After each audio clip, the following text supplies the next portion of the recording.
A full suitcase and a full fucking bag. No. Half the shit comes back clean. No. I like options. We're live, by the way. I like options. Oh, so I like to know if I'm going out on the night. We might go to a club. I got beach stuff. I got short When's the stuff. last time you went to a club? What if we go golfing? What if we go When's the last time she went golfing? hiking? What if we go Hiking. Yeah. With his heart. Yeah. Exactly. I do stuff. And I like to have options. I like to have. You've come back from every vacation I've ever known you to come back from. Fit and healthy. Which means you definitely didn't go hiking because you would have absolutely fallen in some sort of ravine as clumsy as your ass is. I definitely go hiking. It's water stuff that I do. You're right. I am super clumsy on land. I mean, look at this. There's already. Can I even show it? Where is the bruise? I've got so many. Like here, I fell. What was it? Oh, so I'm at rehearsal and I have these bruises on my arms because Big B and I were roughhousing. And usually when I roughhouse with Big, we're roughhousing and then we go into calm and he lays down. And normally I'm wearing a sweatshirt. Wasn't this day. And so I got bruises up and down my arm. And my production director looks at me and she goes, "So what's that about?" Is everything okay at home? I'm like, "It's fine. I'm roughhousing with the dog. It's With your normal." big scary husband. So then the other night, I'm putting chickens to bed, going to her like a rehearsal. TV. I slip and fall, and my arm hits the cinder block up there, and so I have it wrapped in an ace bandage. And production director, "What happened this time?" I'm like, "What? Oh, that I fell. I did. I fall. I'm very clumsy." You just stabbed yourself through your fucking hand twice. It's just your. I have its issues. There's medical issues. We know about it. It's documented. Everything's fine. I'm fine. It's all fine. But I'm much more graceful in water. So, yeah. That's what I'm saying. That's my thing. You throw out all these examples that I know aren't fucking happening. We sometimes go out to eat, and my cousins like to dance, and every couple years maybe we'll go to a dance club, so I have to have an outfit just in case. But if he's bringing up the manner in which you pack, it sounds like you pack like that every year. Every year, every trip. Every Okay. trip. You're like Costanza. I dress based on mood. Yes, I absolutely do. I dress based on mood and who's going to be there and what's going to happen. Like, for example, I dressed for Mother's Day. Uterus. Your uterus shirt. Nice flowery uterus with a. Is the left ovary there have a middle finger up that I see? Okay. Because motherhood's a choice. Fucking hell. All right. Can we start the show? I've got stuff to do. Yeah, we do. I was just about to say, let's start the show. Fuck me. Sorry.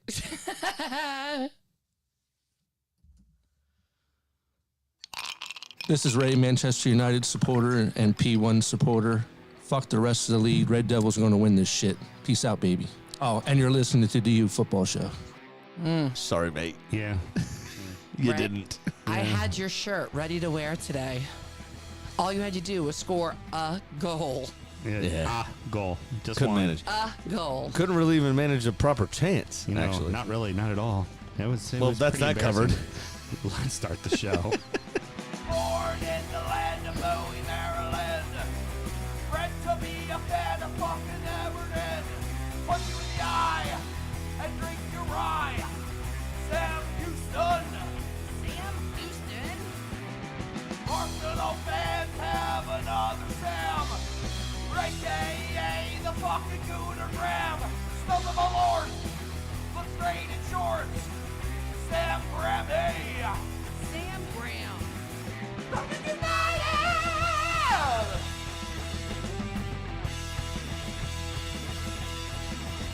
Fucking United!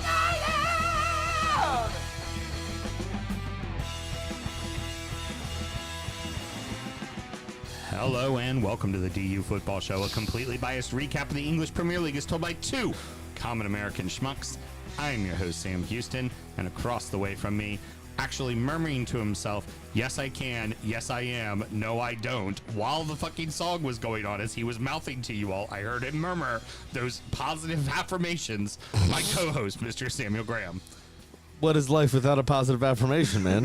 You know, I'm my number one supporter. Just too funny. Okay. Like, I it was like. Although Taylor and Ray like to think they both are P1s. Yeah. I'm my P1. Yeah. You did. He was. Who's Smells of a been- Lord. And he goes, no, I don't. No, I don't. Not this week, Those baby. shredded shorts. Yes, I do. Sure do. Hey, Mel, your alarm's going off. I do look good in shorts. And of course, Mel on the ones and twos. How you doing, producer It Mel? is 5 o'clock on a Sunday afternoon. Yeah, you need to check and see if you have tours and shit. Sunday. We're recording at the Public House just outside the nation's capital. And you can find us wherever you get your podcast. And of course, streaming live every single Monday night, except for today when it's on a Sunday, because we're not recording on a Monday. No, we weren't going to stream it, but I was like, fuck it, let's do it. Surprise. No, I set all this up. He couldn't remember still, as of Thursday, that you were going to be here. Should you want to chat with us, there's many ways that you can. Mr. Graham, tell the good people how they can get in touch. Easy. If you want all of your event coordinating needs, it's at DU Football Show on all the social medias and dufootballshow@gmail.com. Just put attention Sam in the subject line. Sorry, excuse me, attention Graham in the subject Yeah, line because I take care of everything around here and I'm the worst at admin. Yeah, actually. Well, the problem is I can't be bothered. That's what we all know. You know, that's the key thing to understand, everyone, is that there's just sometimes Houston just can't be bothered. Do you know what I learned this week? What did you learn? You know the English idiomatic expression that says I can't be asked? Yeah, no, I do not. It's not asked. Like, oh, I can't be asked for that. I can't not know. It's not for asked. It's not asked.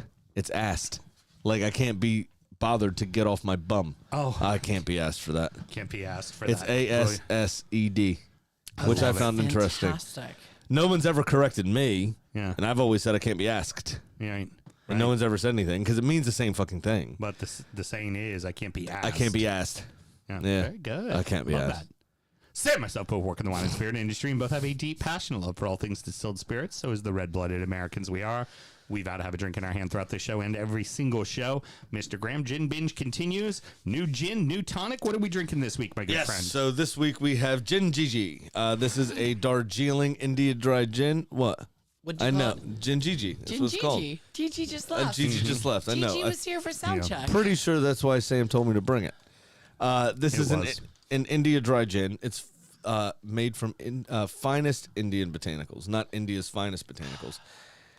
Locally cultivated, handpicked, and blended. It is 86 proof or 43% by volume for anyone that's asking. And your blurb reads as this from the back of the bottle.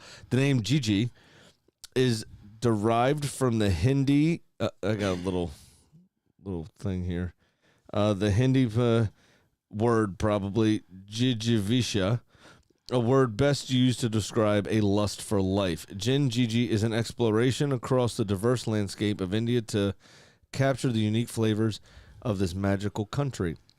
Gin Gigi Darjeeling is our first tea-inspired variant, as Darjeeling is home to some of the most elegant and distinctive tea in the world. The heart and soul of our India Dry Gin is wild juniper forage from the Himalayas, copper pot stilled in Goa. Gin Gigi is the essence of India. The reason I had trouble reading that, if y'all want to see, there is a rip in the old label, and I was trying to decipher every letter that started a word on those lines. Excellent cold reader. So there you go. The Excellent botanicals. cold reader. Well, I just wanted to make sure you knew. The botanicals, quickly, let me finish. Himalayan juniper, Macedonia juniper, coriander seed, Darjeeling tea, angelica root, cashew nut, Indian lemon peel, ginger, clove, and cardamom. And its ingredients are demineralized water and dry gin. Very good. So there you go. Sorry, Mel. Happy Mother's Day to Diane Graham. Oh, is my mom checking in? Yes, she is. Hey, Ma. Happy Mother's Day. Happy Mother's Day. Jay Blankenship, our Fulhamish friend, says he's been day drinking. Glad to see us. And he thinks apparently Graham has been too. We've been day drinking. I just showed you there's a rip in the label. I had to decipher the first letter of every word there. So job. Darjeeling is a tea varietal that is very specific to India, right? Like how, you have China has like their green teas and things Yes. like that. And then, of course, traditional Earl Greys and stuff like that for England. This is a tea that is very distinct to India. And the one thing that it gives off, the biggest thing that it does, is very citrusy. Yes. And Which comes through more on the palate than it does than it comes to the nose. The nose smelled like juniper all day, and the juniper does not smack you in the face. No, This it's is actually quite toned down. I was very surprised given how strong the smell is. the smell. I really thought it was going to come off very London Dry style. Also, because India and England tend to very much mirror each other in styles Yeah. a lot, because there's a lot of crossover between imports and citizens and people. Like a ton of Indians go and move to England and start families there. So there's a That's lot of a bleed direct over. result of colonization there, Sam. Oh, Imperialism. Yeah. Okay? Oh, I know. But there's It's not a just lot paint the of bleed rosy over. picture that you're trying to paint there. Yeah, okay, I There's won't. real world things that happen. Just All trying right. to be nice about it. It is a lovely gin. And what's the tonic water we're using? Actually, by the way, yeah, Sam? so I was going to mention that. We are drinking, Topo Chico came out with a tonic water. So we are drinking that with this today, obviously made with quinine as it's a tonic. Where'd you find that, Graham? That looks really good. Filtered water with added minerals for taste. There you go. Yeah. I didn't find it. Sammy found it. Yeah. She'd just being an ass is what she's being. He texted me and was like, don't buy a tonic. I found one. I said, okay, great. I know, I was in that chat. I actually picked it up. I forgot. Mr. Graham, one last thing. It is very fitting that you put all your stuff on a particular box. You turn around. Tell me what that box is right there. That's a Westward Milestone is what it looks like. Cool. Make sure you take that with you and take it down to Myrtle Beach for you and the boys to enjoy. Oh, while that's you're very nice. on Thank you your very trip. much. Yeah, that is a gift from me to all of you.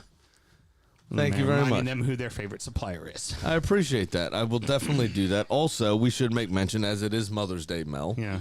And, you know, we made sure Jan drank responsibly and everything else. We do have Bernie in studio today as well.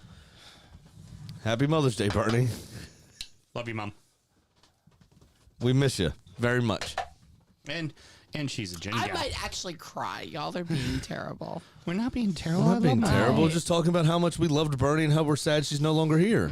Although if I did think about her a lot today. For example, when I bought potato salad, I remembered in Bernie's head, her favorite potato salad with egg is when you forget the egg. Much like her favorite martini is when the closest vermouth to the glass is across the street at the other bar. Yep, Yeah, exactly. those same joke with Yeah. both of them. I think that was hanging out with the egg. It was Vermouth and definitely. the egg across the street. Absolutely. Fucking off from this party. You know what? If you got a winning formula, why diverge? Exactly. You know what I'm saying? It works. Mr. Graham, what else should we always do? Always remember to drink responsibly and lay a ton of blame at your son's foot so he feels guilty and does whatever you need him to do. Exactly. Was that too deep?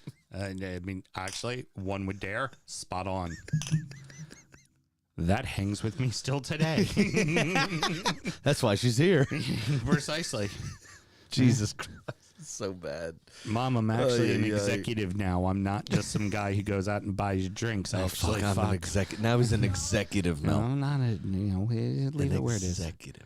We Jesus open with the Christ. top of the table as the title is starting to look like a staring contest, and it's down to who blinks first. Yep. Manchester City 4, Fulham 0, Arsenal 1, Manchester United 0. Just another day at the park for City as they just fucking cruise. No, it wasn't. It was just another day at the park for Fulham because it looks like that flying kites and fucking training wasn't a great idea. That was fabulous, by the way. I saw that. I was Absolute like, this is the most assholes. What are you Fulham-ness doing? shit We ever. need you. London's supposed to be united today. Yep. And they're flying kites Flying in kites. preparation for the champions visiting. I couldn't believe my stars. Have a lovely I'm day, sitting mate. there, Let's I'm fly a looking at the kite. internet. Yeah, I'm taking a shit one day, looking at the internet, and I got tagged in this. Sam looks like they're going to play great. I'm like, oh, you've got to be kidding me. This is how they're preparing for City coming up. Flying motherfucking kites. Yeah, but who'd have thought that was a bad idea, right? But what are you meant to do when City's left back can make runs and finish in that manner? So I was just the about to flying say- kites initially pissed me off, but then Gvardiol did what he did, and it's like, well, fuck it. They weren't going to do anything anyway. And he's one of those guys who's been kind of in and out of the lineup, used, had been hurt. When he is healthy, he doesn't always play. And it's so just amazing with this team how you can, this week it's this dude's turn to score too. Mm-hmm. And it just happens every fucking week. Phil Foden always seems to figure it out. a great finish from him as well after Bernardo Silva was tackled pretty well at the edge of the box. The ball just kind of found Foden. First touch, bang, right in the corner. What you worried about?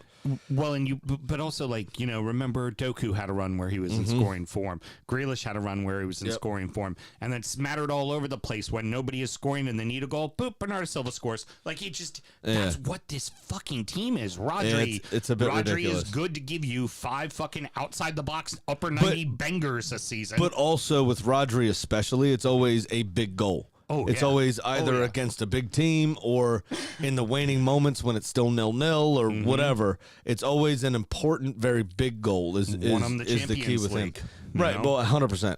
It's just, I mean, what are you supposed to do, right? There's in this theme of these two games, right? There's so much reliant, which we'll come on to in depth, obviously later in the show. But there's so much reliant on other teams, Right. In terms of Arsenal's, from Arsenal's perspective, Right. Tottenham got their come from behind win, which we'll obviously go into detail on when we cover their game. That's good because they got a little confidence, right? The best thing that Arsenal can hope for now is that Villa and Liverpool tomorrow, or as you all are hearing this today, are It's a draw or a loss. no. You need Liverpool to win. Villa have to lose. A draw would see Villa go 7 points clear of Tottenham, and Tottenham have 2 games then left. it's over. So it'd be over. So we need actually Villa to lose, right? Right. And then that gives Tottenham an outside chance Right. at finishing in 4th, which means they care more on Tuesday. And they are the best team left that City have to play. Right. Which for us is so bittersweet. Well, and it's also on the road for It's at City Spurs, as well. yeah, it's at Whereas Spurs, yep. Spurs' last match, of City's last match is a home match. So Correct. And home against West Ham. Right. Who, again, got another, kind of come from, I think it was come from behind, It was actually. come from behind, yeah. Victory and actual performance out of that team. Yeah. But, and David Moyes' last game in charge, do they want to show up for the person that won them a trophy? Yeah, well, They could play that game very difficult. West Ham, when they want to be, are very difficult to break down. yeah. So, and they have players that can hurt you. Kudus, Bowen, Antonio on the break. Like, all these players can hurt you. What you got for our producer, Mel? Well, I got a fun comment from Jay that Spurs will probably picnic at practice, but they won't be able to eat anything because they don't have any silverware. That's pretty good, actually. I did not love the one that got put up in the closed group of if Harry Kane's trophy case was a pizza and it's an empty pizza box with not even like a grease stain in it. Like there was, Just never even anything there. I would have put like one grease stain in there just to be like, well, he made it to a Champions League final that he lost. I heard this today, actually. I was listening to somebody, and they were saying he's got 2 League Cup runners-up. I think he only made the semifinals of the FA Cup, and then they got knocked out there. I don't think they made it to the final. He has a Champions League runner-up, and in 2016, when Leicester won the title, they finished in either second or third. I can't remember. So he may have a Premier League runners-up also. Well, it's like always the bridesmaid, never the bride. Yeah, precisely. And this season at Bayern, who won everything in the last 17 years, managed to not win to not win a single trophy, right? Right. But Granit Xhaka, who just joined Leverkusen for the first time since he left them years and years ago to join Arsenal, are about to wrap up a treble. Yeah, precisely. And the only thing Harry Kane will get is the Bundesliga top scorer, which is a cannon. A treble and A potential. trophy A that is treble a and cannon, Sam. Yeah, Arsenal. yeah. He was a Spurs guy. Yeah, You I get get the a joke. fucking cannon. And a treble that could also potentially be a fucking invincible as well. Yeah, 100%. So Leverkusen on Thursday in the Europa League equalized in the 97th of 97 minutes to go 49 games unbeaten to start the season. They're still saying that, which is delightful. That is the longest streak in European history. They have since UEFA competitions were added in, the Champions League, European Cup, and Europa League. They have not lost a single game this entire season. And if you think like PSG made it to the semifinals of the Champions League, they lost to Newcastle in the group stage. Yeah. Obviously still went through because the group stage is what it is, right? You were able to lose a game or two and sometimes still go through. Right. Leverkusen have not lost a single game this entire season. They're in the they've already wrapped up the Bundesliga. That's done. Yep. They've got a game against a team far worse than them. I can't remember their name off In the League Cup top final. of my head on the German League Cup final.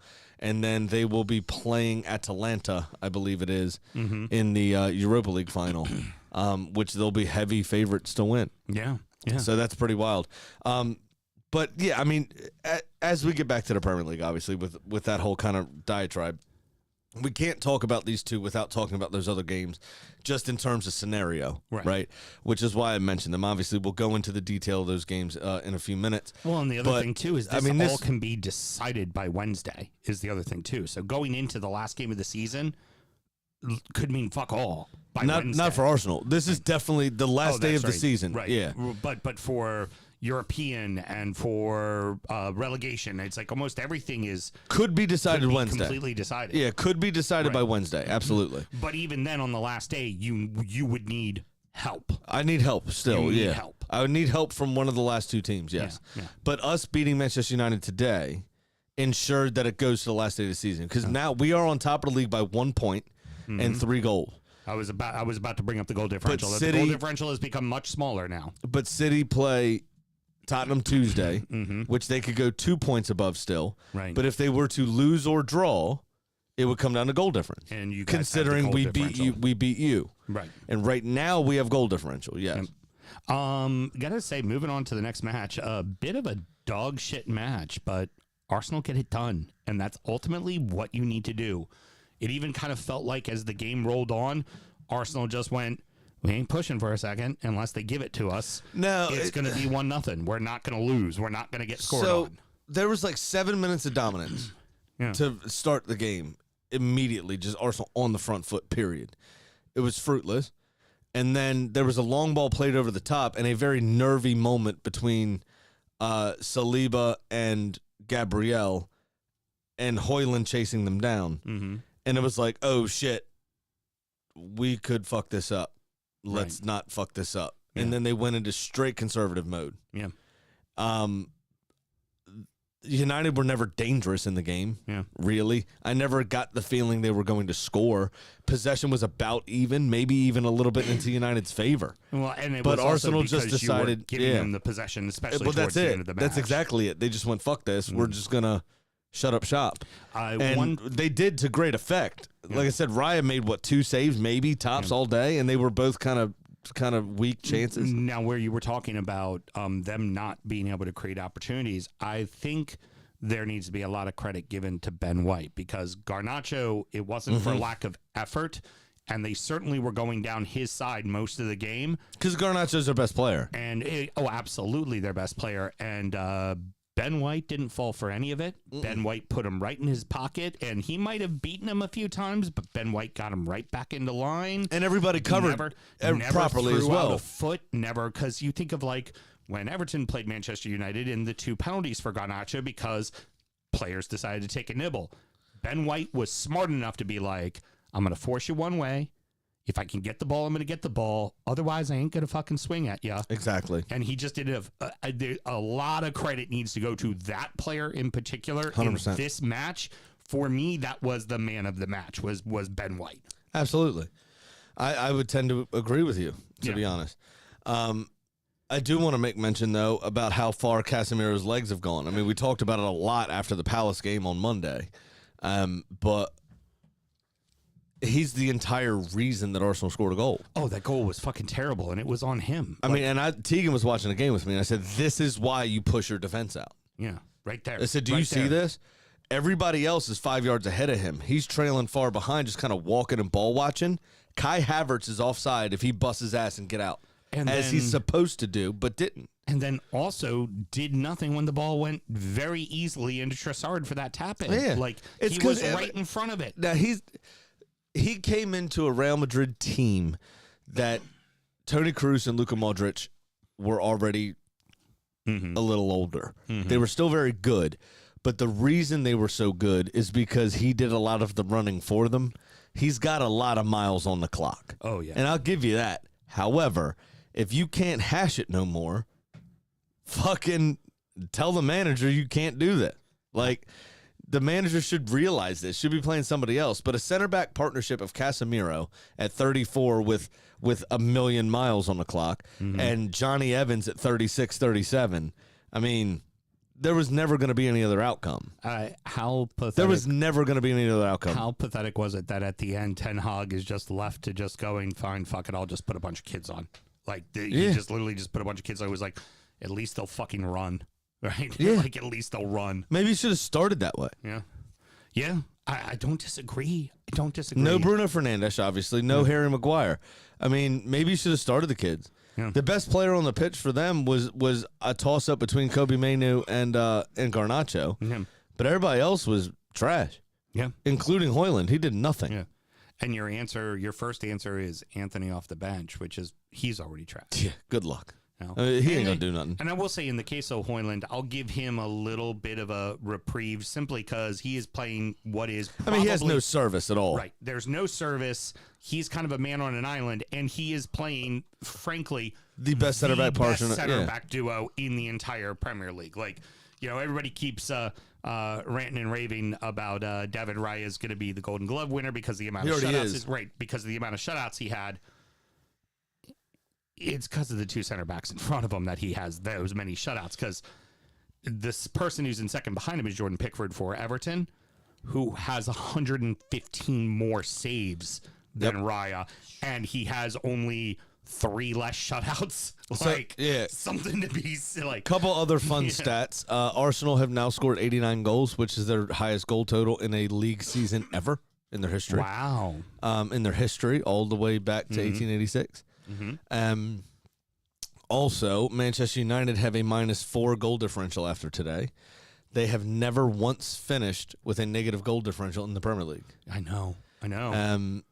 They probably will, to be honest, because I don't see that ship getting right into the next 2 games. No, I don't. Because I think they play Newcastle they Wednesday. play Newcastle on Yeah, Wednesday. so they've got 2 games left. I don't see that being righted because Newcastle need that game to leapfrog into the other European spots. spot. Yeah. So, because you got to figure, Khalik, one of our good friends that has been a member of the closed group for a long time, that's Drunken United FC on Facebook.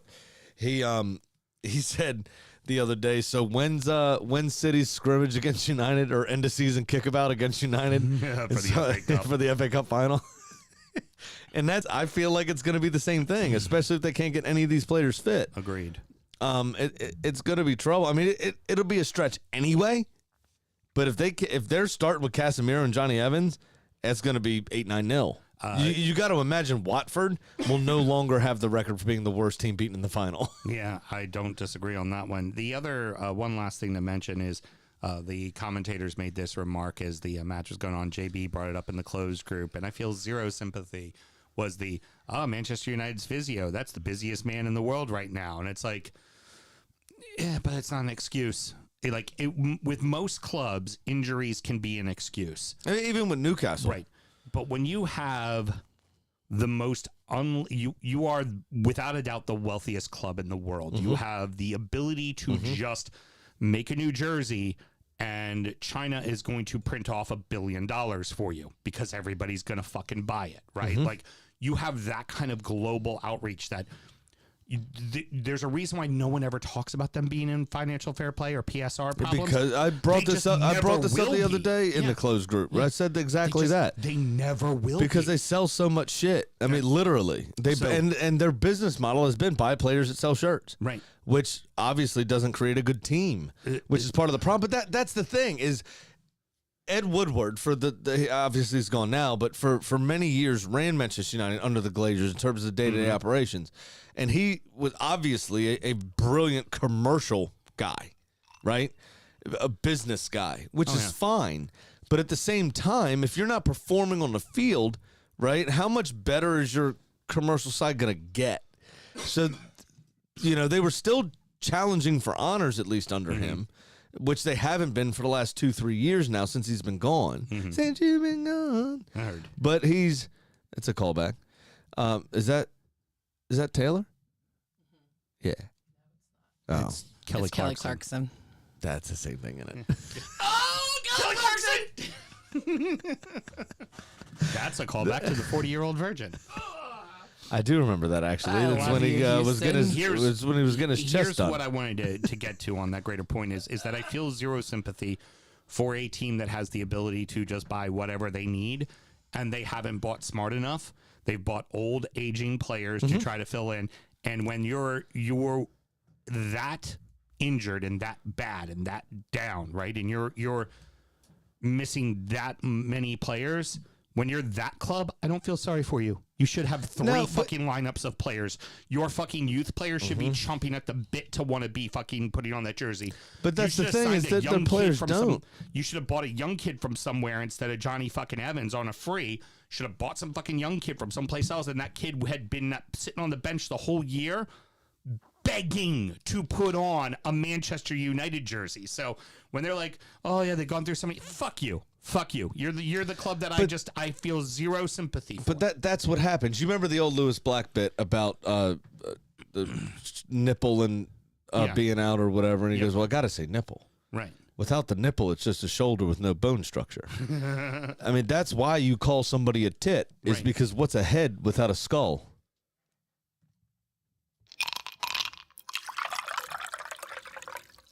We turn our attention to the bottom of the table as the relegation zone claims another victim, and the final team will need a miracle on the final day.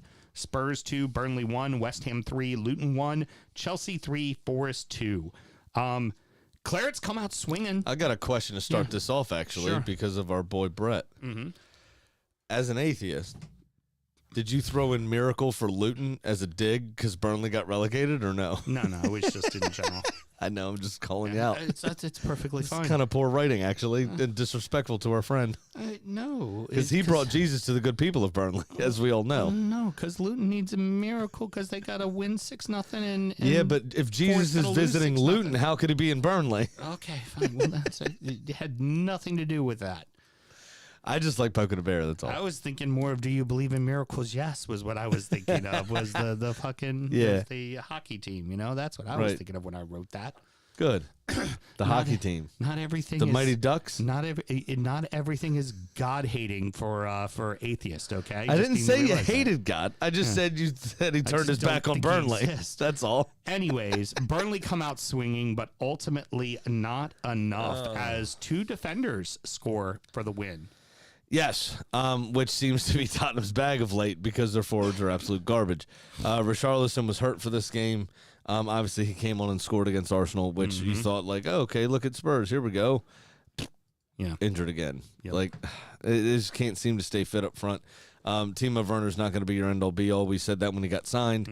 He also didn't feature in this game anyway, again, due to injury. Right. But I don't think it would have helped had he been there. Right. Which is my point.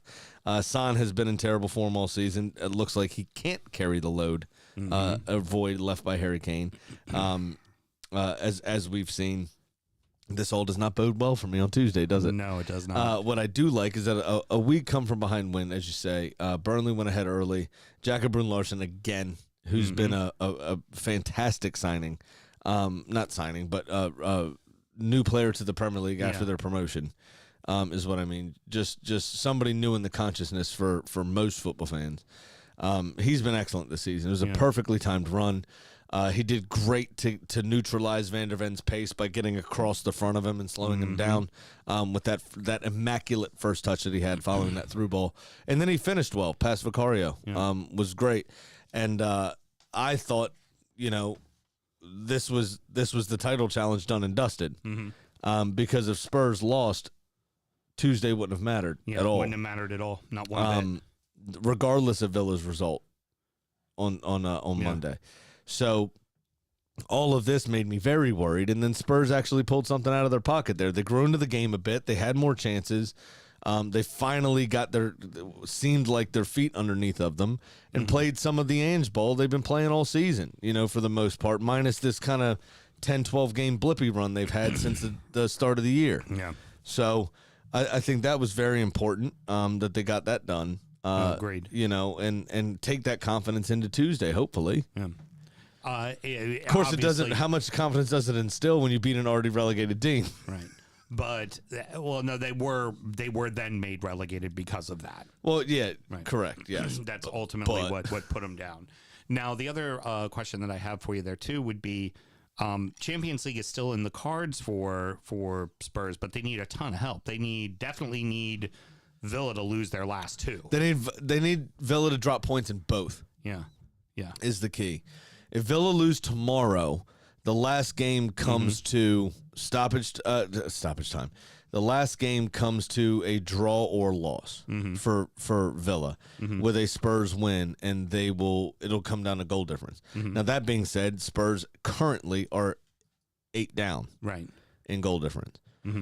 So kind of need Liverpool to turn the screw a little bit to help even more. Yeah, precisely. That coupled with a Spurs, say, 2-0 win against Man City to make the goal difference like 3 would be helpful Right. to my cause. But I don't see it happening. No, I don't see it happening either. I think it comes down to the last game of the season. So do And I. It's absolutely going to come down to the last game of the season. And my shoulders, first title in 20 years, rests on the shoulders of David Moyes. Yep. But, and I want us all to remember, what was it, 1996, was it, Blackburn? Yep. West Ham United were kingmakers that day. As they transfer them to be kingmakers again. As they drew Manchester United, and Blackburn won on the final day of the season. And you had the Blackburn players and manager spraying fucking champagne all over the locker room, all over the changing room, singing Forever Blown Bubbles. Yep. And the best thing I could hope for is me standing on my back deck buck naked, spraying champagne all over the backyard, singing Forever Blown Bubbles. There we go. I'm FaceTiming Smokey while I'm doing it, too. Heard. And he's going to get a look at the old pecker. There you go. You just And the old chap, yeah. the dude on the metal stand all the way at the bottom with the champagne in their Yeah, face. except That'll I'll be you. on top because I'll be in first place. Exactly. That'll be you fucking Yeah. spraying the champagne on your face. 100%. Big time. But again, sans tracksuit. Yeah. Now, I would also say for the Clarets, they never really deviated from their style. They came in, they played their style. It was a lot of young players. This is one of those relegations that if I was a supporter of their team, I'd be disappointed to be going down, but I'd be feeling like we're going right back up. Yeah, so as again, we kind of, this stage of the season, we can't help but talk about a collective, right? Right. As we look at Luton here, which we'll talk about in a second as well, versus Sheffield United, who we'll come on to later, who's been gone, and y'all's game was shit, so they're in the last stage, Right. in the last section of the show. But Luton and Burnley have stayed true to themselves, and they've tried. They've given it their all. I mean, even like I said, Burnley went ahead in this game. Right. They were giving it a go. Nottingham Forest have been trying. They haven't just gone, points deduction. Right. Everton have been trying. They didn't go, points deduction. Right. I mean, the first point deduction you ate up in the next 3 games. Right. You know what I mean? Precisely. Right. So it's like, that's what you want to see. That's why, like, 2 years ago, we stopped talking about Sheffield United. We didn't even mention them on the show Yeah. anymore. And we pride ourselves on talking about all 10 games Right. because they just didn't even give a fuck. Norwich, 3 seasons ago? What was it? Just didn't care. Just didn't care. And it was like, why are we devoting time to this? If you try, if you put forth effort, we'll give you your dues. And that there's something to be said for Luton and Burnley. Now, ultimately, was that game plan to their detriment? Yes. They could have been and should have been more pragmatic in the opening stages of the season. Yeah. They should have been a bit more defensive. They should have tried a bit harder. Like when Luton were up 3-2 against Liverpool, think to that game at Kenilworth Road. I vaguely remember them almost bagging a 4th. Right. Why are you advancing beyond midfield? Well, right. It should be ending 3-2 because you didn't let them in. Right. Liverpool marched down in either very late stages or early stoppage time and score the equalizer. Yep. And then for the next 5 minutes, turn the screw to try to get a winner. And ultimately, they didn't. And their season's not going to come down to that particular set of drop points. Of course. But my point is stylistically and philosophically, if you're looking at this situation, why is that not a 3-2 win given the situation you were in? Right. Precisely. You know, and I think that it's a credit to them to come into the Premier League and to say, fuck that, we're doing it our way. You know, kind of Frank Sinatra-esque. You know, I did it my way. But ultimately, it's to their detriment. Right. Is it your daughter or your wife that keeps calling you over and over and over and over again? My daughter. Okay. Why don't you send her a text real quick? And, I am. And go, hey, kind of recording a show here. Remember why Well, I she wasn't knows at what's your going game? on. So, anyways, the one thing I would say for Burnley, and then we'll move on to the next match, is I like that they kept with company. They kept with their form. They stayed true to the team that they were. And I think that that will benefit them for the future in what that program wants to become, which is ultimately a regular fixture in the Premier League. And I feel like they can do that Yes. if they stick to the fucking course. And they didn't jump ship and they didn't fucking abandon everything. And it saw them go down, but I also feel like it also helped them quite a bit as well. Nice. Now- You're not wrong. Yeah. I just, in this day and age when it's about the money and it's about the everything else and this, that, the other, and staying up is so vitally important, I thought there could have been some other decisions made in certain games especially Fair enough. that could have kept them both in the league, and instead they decided to not be so pragmatic. Yeah, because there were certainly teams they could have taken points from. Absolutely, 100%. Yeah, I mean, definitely. I can't remember. I think Palace beat one of the two of them earlier in the season, and they would have been fucking easy days to get at least a draw against. Oh, and I mean, and you got to be worried about, I think Ipswich is an up and down situation just because they came up from 2 leagues, and I'm not sure if they're going to be really solidly prepared for the Premier League next season. But Leicester, you got to assume is fucking staying. Yeah. You know, and Even with the 2 points, you would probably assume because they're chock full of Premier League players. And then- really, they and- didn't lose many people when they went down. Like And then if Leeds it's- lost more people than they did. but I would also say if it's Leeds or Southampton, they're going to put up a much tougher fight than these teams did, than the Blades did ultimately, and what Burnley and the Hatters put up ultimately.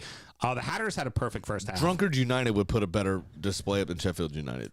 True. The Hatters had a perfect first half, but they definitely got West Hammed in the second. It was just all counter goals. Yeah, 100%. It was the most Moiseola thing ever. It really, really was. Yeah, but I mean, when you have players like Kudus, to Smokey's point, I mean, if you let those players off the leash, they can devastate teams. They can hurt teams. Right. But I think Bowen had one into the side netting, one off the outside of the post. I mean, things could have been far worse for Luton here than they ended up being. Antonio had one cleared off the line, I think, as well, or a fantastic save to say the least. Something along those lines. So the big thing is they're not officially eliminated yet, but it's pretty much done and dusted. They have to win, and Forest have to lose, and there has to be a 13-goal swing. Yeah, I mean, it's pretty much done and dusted. And this is, again, the old cliche of that goal differential is an extra point, essentially. Oh, it absolutely is in this case. Yeah. 100% a second point. And also, a lot of those goals that in that goal differential happened later in the season for Luton when they were trying to push maybe a little too hard. When Right, they got that's what I'm whooped saying. A couple of times, 5-1. Exactly right. And, I mean, even in this game, like, some of the defending for James Ward-Prowse's opener was like, what are you guys doing? Yeah, What are you doing? yeah.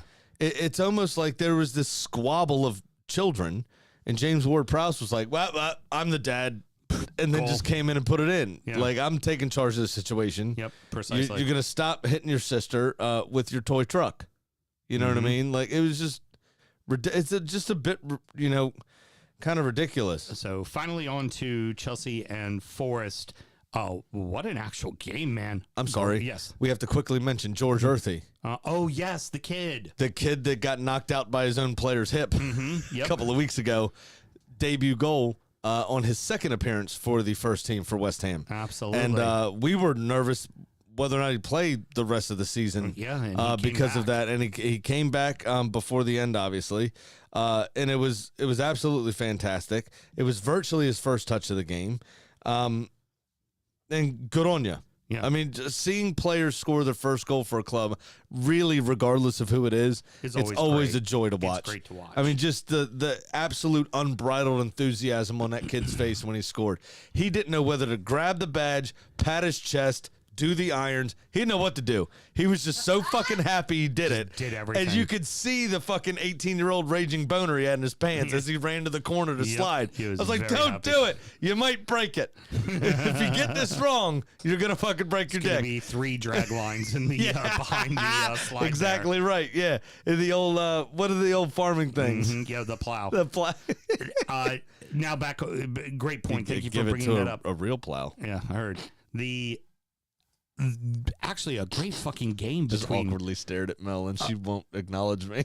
a great fucking game between Forest and Chelsea. It was actually entertaining as fuck. And Forest certainly understood the severity of the situation. And they played like a team desperate. And it just ultimately ended up being a very good young team in form got the better of them by the end. But it wasn't it wasn't like Forest wasn't fucking trying. No, I still think you'll find some inconsistencies in Chelsea next year. But these last, I don't know, maybe 6 weeks, they're starting to look like they're finally taking hold of Poch's ideas. Right. Which is They great. look that like then- they're starting to try to figure out Right. what they're supposed to be doing. Which is great that then Poch, when asked afterwards after the game, was like, man, I don't even know if I'll be here next year. Because it's the whole, they're doing the same thing as Liverpool. The front office picks the players, the team, the everything, and the coach has no say, right? The coach just goes and coaches the team. Well, he's like, well, I want to have a say.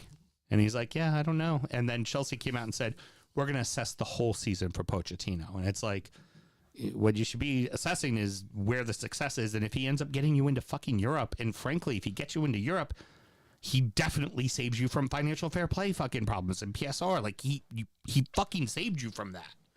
And that's because he took a group of young kids, young players, and got them to finally figure out what the fuck they were doing. Not a group, about 4 groups, because they have about 48 players on their books. Yeah, no shit. It's a bit absurd, but you're absolutely right. I mean, had it not been for Cole Palmer's kind of just almost Zidane-esque passing range in this game, by the way, Oh yeah. 2 or 3 balls that he put through were just utterly phenomenal. I mean, it's the stuff of wet dreams. Mm-hmm. These balls. He put one through with the inside of his left foot to Nico Jackson. Ultimately fucked it up, but he split 2 defenders, 2 Forest defenders. He had it wide on Nico Jackson's left. And the rotation he put on the ball, it by itself dragged on to Nico's right side, which is his favored foot. Yeah. Split 2 defenders, and Nico Jackson didn't have to break stride, even though it came from his left shoulder, that Right. ball. Put it right to And the it foot was of the- fucking gorgeous. Pass of the season had it resulted in a goal easily. Oh God, yeah. It did not, because I don't personally rate Nico Jackson, but he fucked it up. Right. Shocker. Even though he did score in this game, and actually it was a pretty decent goal. He generated a lot of power from a header, from a standing position, and put it smart enough to put it far post to where Matt Sells couldn't get to it, which is fine. But, I mean, they were trading blows. Forrest stood up and did what they were supposed to do. Chelsea were still a bit fragile. Still, again, with these young players, like I say, especially early next season, you're still going to see some inconsistencies. Oh gosh. Yes. More so if they don't hold on to Poch.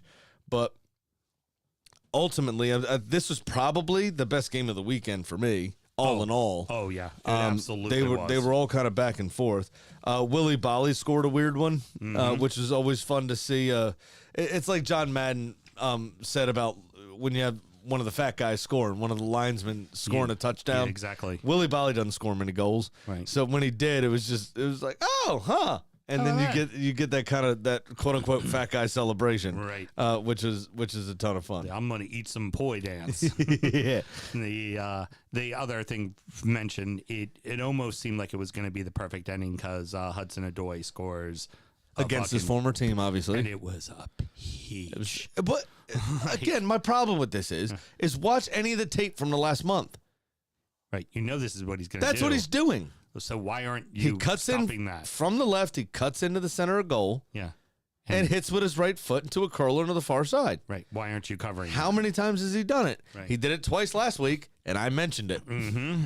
So if I was a Forest defender, I probably would have coached myself. I wouldn't even need the manager to have told me to play him down the wing on his left foot. Yeah. Make him have to cross. Make him work for it. Yep. Precisely. And but then, like I said, right, it finishes off. There goes Chelsea. Couple of quick heartbreakers, but still looks like Forest is going to be safe. Yep.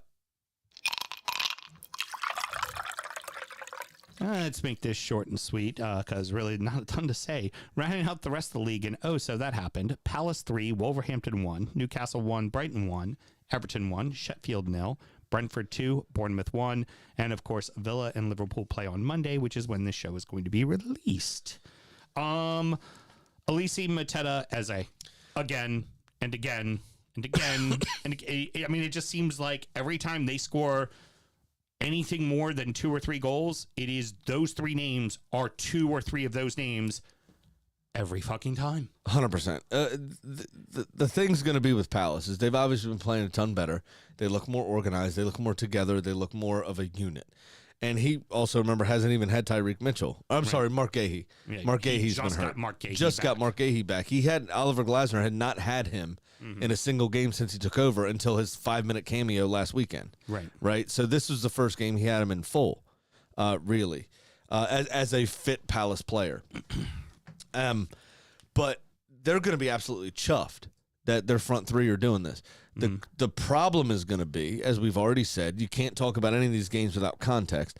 Manchester United have already said their entire squad's up for sale except for Højlund, Garnacho, and one I can't remember. Which means I can't the remember the checkbook other one. is going to be open for both Elise and Eze. Exactly. It'll Exactly be the right. Zaha they never brought back. Exactly right. And if Palace can hold on to these 3 players, which I don't think anybody's going to be coming for any defenders, maybe Mark Gahey is it.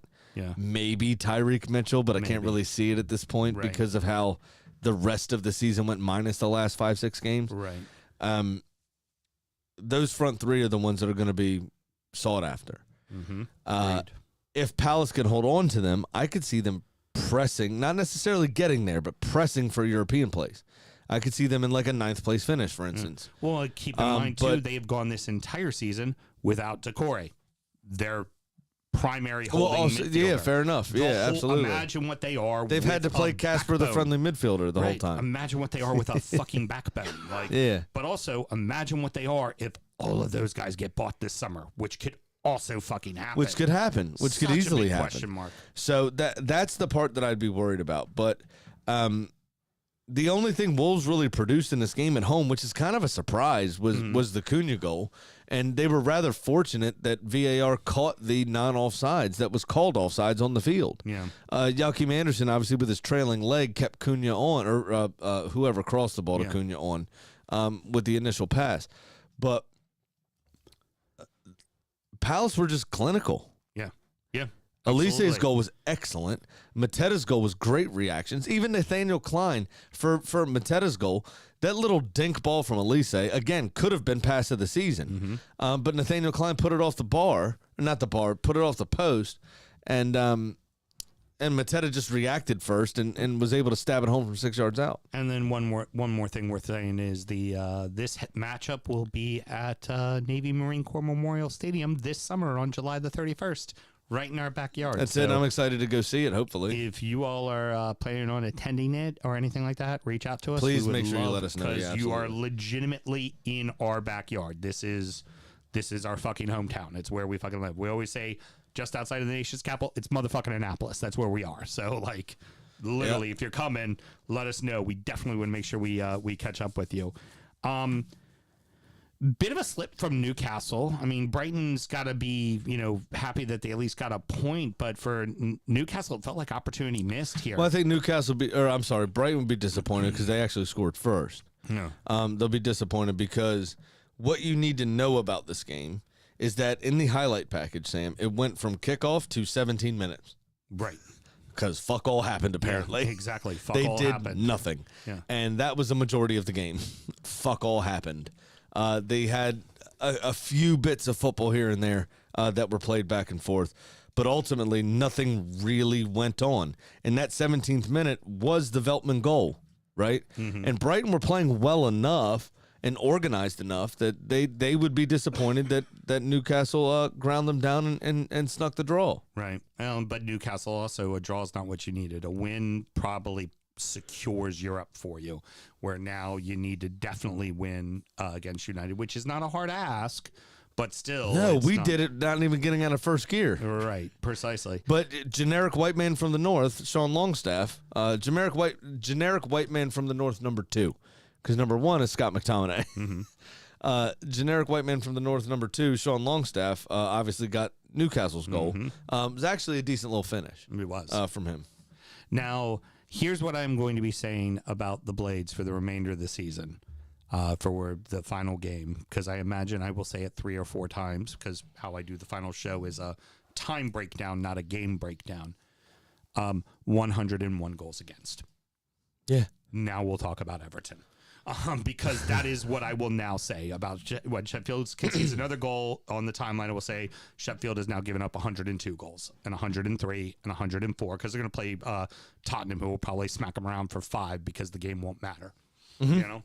Now, for Everton, the only nice goal from Decore, good assist from Calvert-Lewin. Calvert-Lewin finding form after being injured. That's good for Everton. Finally, yeah. That's good. That's good news for Everton. Along with Palace and Manchester City, the 3 best records in the last 5 matches have been those 3 teams. They've had better records than even you. You know, you had that loss in there. So the the one thing that was interesting, Robinson and Calvert-Lewin got into a little bit of a tough, and I didn't even really see where it even looked like a necessary foul, you know? And then Robinson jumped up and pushed Calvert-Lewin to the ground. Calvert-Lewin jumped up in his face. The sidelines kind of get, because it's right on the touchline, the sidelines are all involved. Everybody's kind of separating them. They give Robinson a yellow card, and then they turn around and give Calvert-Lewin a yellow card. Calvert-Lewin didn't do anything to be involved in the yellow card. It was a 50-50 ball, and then he got pushed on the ground, and then he stood up in the guy's face. He didn't do anything. Yeah. That's a reaction. It's normal. Okay. It's a we coming together. It's a non-starter, but if 2 players are going to square up, 99.99999% of the time, both get a yellow card, regardless of who's in the right or wrong. Right. I'm not necessarily upset by it. No It just hands, is what no it is. nothing. Doesn't matter. So one of the color commentators for the game was Leon Osman, former Everton player, and they finally woke leftist liberal biased media. The officials finally got to them what the reasoning was for his yellow card, and this one I've never heard before, and I find that interesting. Adopting an aggressive attitude. If we could still, Mel, play real music at the end of injury time, it would definitely be Teenagers by My Chemical Romance. So If you haven't heard the song, give it a listen because it absolutely, especially the way he dresses, smacks of Dominic Calvert-Lewin. Yeah. Taking an aggressive stance. So here's what's Osman's response was: doesn't one adopt an aggressive attitude when they're trying to score a goal, or adopt aggressive attitude when they're trying to make a save, or hell, just adopt an aggressive attitude when they're trying to win a challenge? Later in the game, Onana gets knocked down and Onana jumps up quickly, and Ozzy immediately goes, hey. I mean, I guess you got to give him a yellow card, too, for adopting an aggressive attitude. He was so chuffed by it that finally the lead anchor was just like, all right, we got your point. You made your fucking point, man. Shut the fuck up. Yeah. You know who else had a bit of an aggressive stance was Zlatan Ibrahimovic this weekend. Did you see these Sky Sports kind of walk around the Old Trafford training ground that Thierry Henry and Zlatan did? There was I don't know if it was an outtake or if it actually aired on the television, but Thierry Henry they were in the indoor piece of the training facility, and Thierry Henry goes, "Oh, look at that! I don't see Zlatan on the wall there." Like they have their greats kind of painted on the like a mural on the wall, Right. And he goes, "What happened?" And Zlatan goes, "Oh, you know why I'm not there? It is because they have not figured out what God looks like yet." One would argue that's an aggressive stance. Well, or one would just argue that that's Zlatan being Zlatan. I mean, it is Zlatan being Zlatan, but it's still quite funny. My notes for this match, Everton versus Sheffield United, include who cares? Yeah, I mean that pretty much states it right That there. was it. No one gives a fuck. You're safe. They're down. End of the game. Quite an entertaining game between Brentford and Bournemouth. You had a couple of goals called back on VAR decisions. Yeah, Solanke early on, and then everything happened in 12 minutes. I mean, just suddenly it was like, it's 1-0. No, within a moment, it's 1-1. No, wait, it's 2-1. Game's over. What Yeah. happened? What's it like? Yeah, and Mbeumo and Wisa woke up all of a sudden, right? yeah, I mean, yeah, and one played provider first, and the other one played provider second, and they both finished each other's chances off. It was pretty decent from them, obviously. Hey, I and then think- Solanke actually got a goal. Yep. I think for Brentford, it is, sell Tony, strengthen up your defense and strengthen up your midfield, and Yep. you keep They those honestly two could guys. probably move one or two more on. Yeah. But Mbeumo and Wisa, if they can stay fit, you're absolutely and right. I keep think them. I think could lead the line. Oh, yeah. Pretty handedly, to be honest And with you. I think you got 2 double-digit goal scorers on your hand. I think you do. Yeah, you're probably right. Yeah. I still with Mbeumo, I still think we need to check the birth certificate because they keep saying he's only 24, but just look at him, a beard down to his nipples. Like, there's no way Right. that dude's like 31. Heard. He's bald already. Now, most of it, obviously, probably by choice. With an old razor like you do, but there's a reason he shaves his head. Right. I guarantee you, dude's like 29 to 31. Real quick, just because we want to wrap everything up here, is Put a obviously bow on Villa. it, Yeah, exactly. I'll try to avoid saying put a bow on it because you I tell me know. I say it all the I time. know that you're trying to avoid it, which is why I bring it up. Very good. Because I know you want to say it. Then it's you saying it. Villa and Liverpool on Monday. For me, I think Villa knows exactly what they need to do. And this is the farewell tour for Liverpool, and it's not in front of their fans, so I don't think they're going to really care. I think this is either a win or a draw for Villa. I figure they're going to figure it out a way. See, 'Cause that'll secure Champions League. I kind of go the opposite way Okay. because they still have the last day of the season where they could clinch. The last game of the season is at Palace, by the way. Okay. Worth noting because Palace has been on fire. But my problem with Villa, and Mel, correct me if I'm wrong, the last 2, maybe 3 outings, and then you add in the European disappointment, Villa look fucking tired, man. They very much do. And Liverpool have had a chance to rest. Liverpool have had a break, and they do have the manager that delivered the Premier League for the first time in 30 years leaving. Okay. All right, fair enough. Right? So now he won't be doing much because if he gets a yellow card, he's suspended for the final game of the season, his Right. last game in charge. That's hysterical. Yeah. So he won't be doing a whole lot, but I think the team might actually turn up for him. They did look a lot better out last time against Spurs. Yeah. They looked like there was a bit more in the tank and a bit more about them. They looked like they were relatively on the same page. But Villa, for what the season has become, Yeah. they are still in control of their own destiny for 4th place so long as they win on the final day of the season. I think because we've been so tired and we're out of Europe and we've got a chance to rest and we are playing for champions.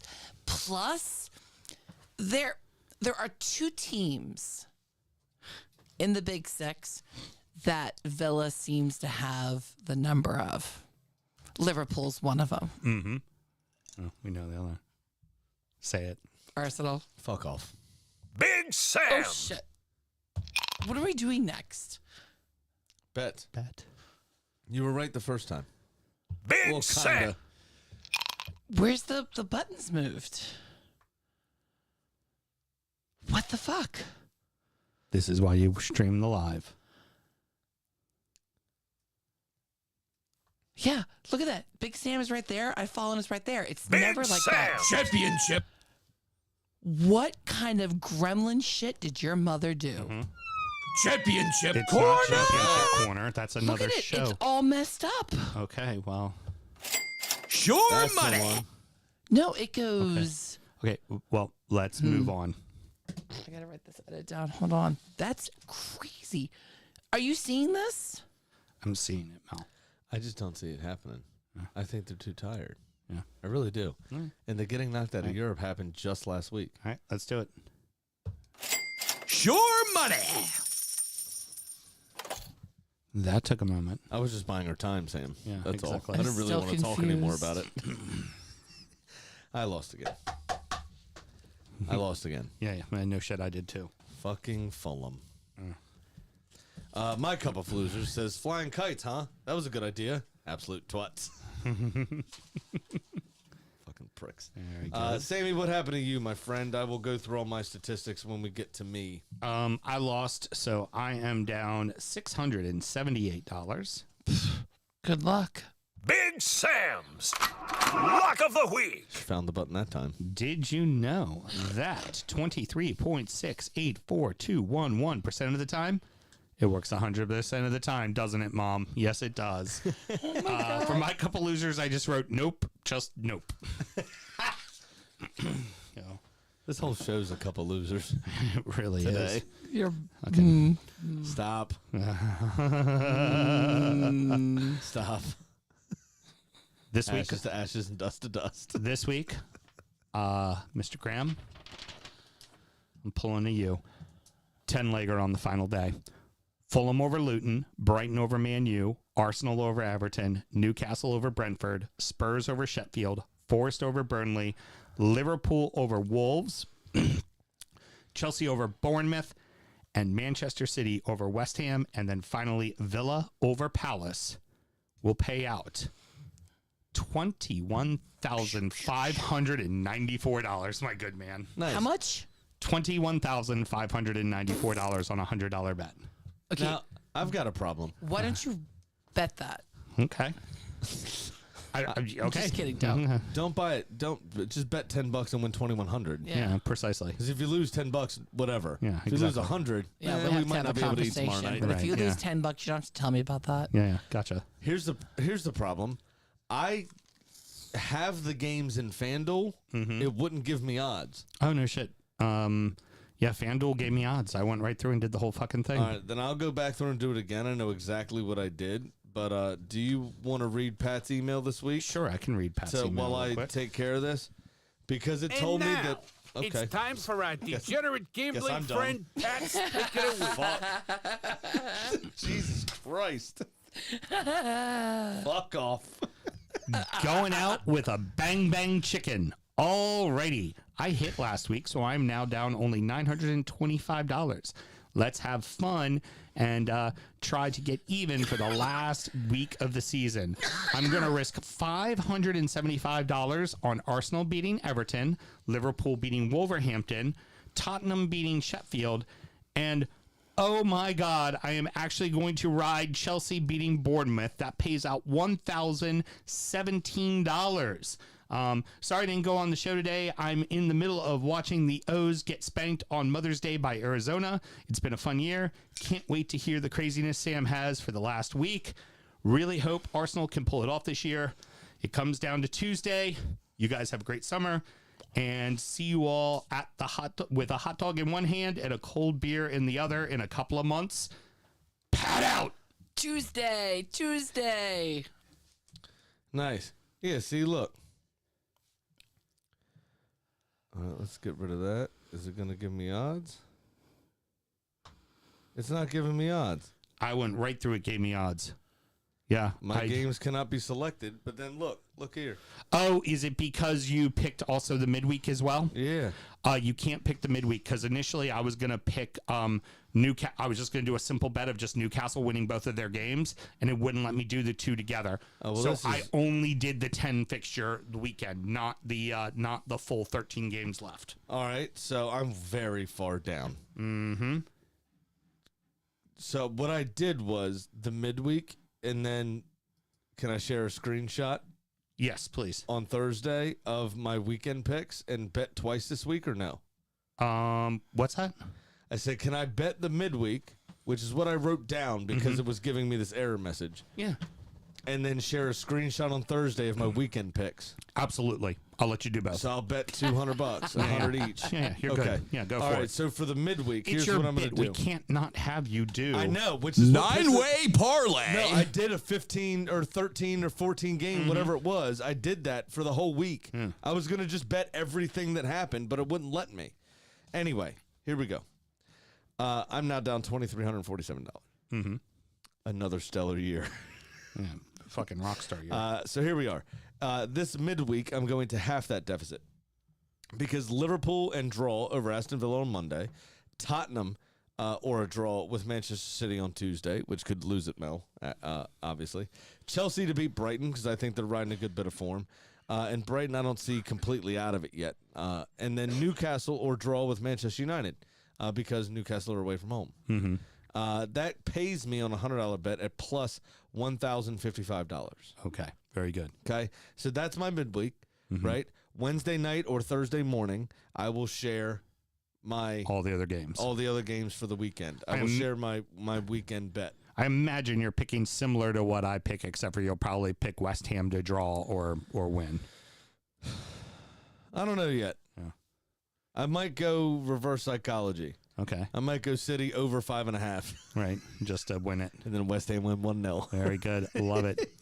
Well, We'll see what happens. But yeah, so that's my midweek bet because my scheme, my bit is doing the whole thing. yeah, And exactly. it wouldn't. I wanted to do, like I said, I wanted to do all 14, and it wouldn't Fair, let fair. me. Yeah, it wouldn't let me do, like I said, the Yeah, it's midweekend, the weekend. So yeah, that's probably why. But you know what else we have going on? You dicks should listen more to Mel. Do you know? So because she has a chicken.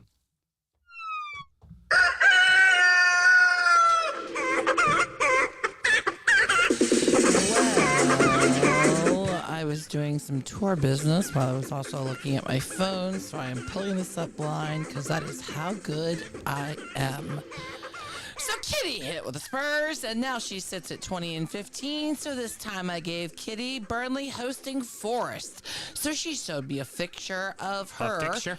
A picture Uh-huh. Very good. Just of making sure. her crafting JJ Watt's tweet to Burnley supporters about going down. So she clearly thinks Burnley is going to finish their Premier League champion on a victory. I probably, you know what? The ghostwriter doesn't write everything right, but you also can't say picture correctly, so it's okay. What? I'm so confused. Their year in the championship on a victory. They're going down to the championship, so they're finishing their last game in the Premier League, and I wrote it incorrectly, so fucking get over it. Do you know what else is correct? What's correct? That everybody should not be like either Sam and should probably gamble legally and responsibly. Oh, I was ready, and you didn't throw it at me. No, and he's being try. That's going to wrap it up, boys and He's girls. being Sheffield United right now. Mr. Graham, any parting words? Not really. Wasn't really anything happening this week, honestly. One very cool thing, AC Milan today for their match. All the players in honor of Mother's Day Oh yeah, I saw that. had their mom's names on the back Their of their mom's jerseys. maiden names, yeah, right. Yep, on the back of their Yeah. jerseys. And the announcer the whole match referred to them by their mom's Yeah, that's pretty maiden cool. name. That is pretty so cool. pretty cool. That's Yeah. awesome. Very, very cool. Tegan, we may do this on injury time, maybe not. We might just have her call in next week. The reason she was calling me so hard is they won 2-0, and she apparently had a couple of really good saves. Nice. Like really good saves. I figured if she kept calling you, it was because she saved a penalty or something. That there it was was something going big. on. Yeah, so that's what she texted me.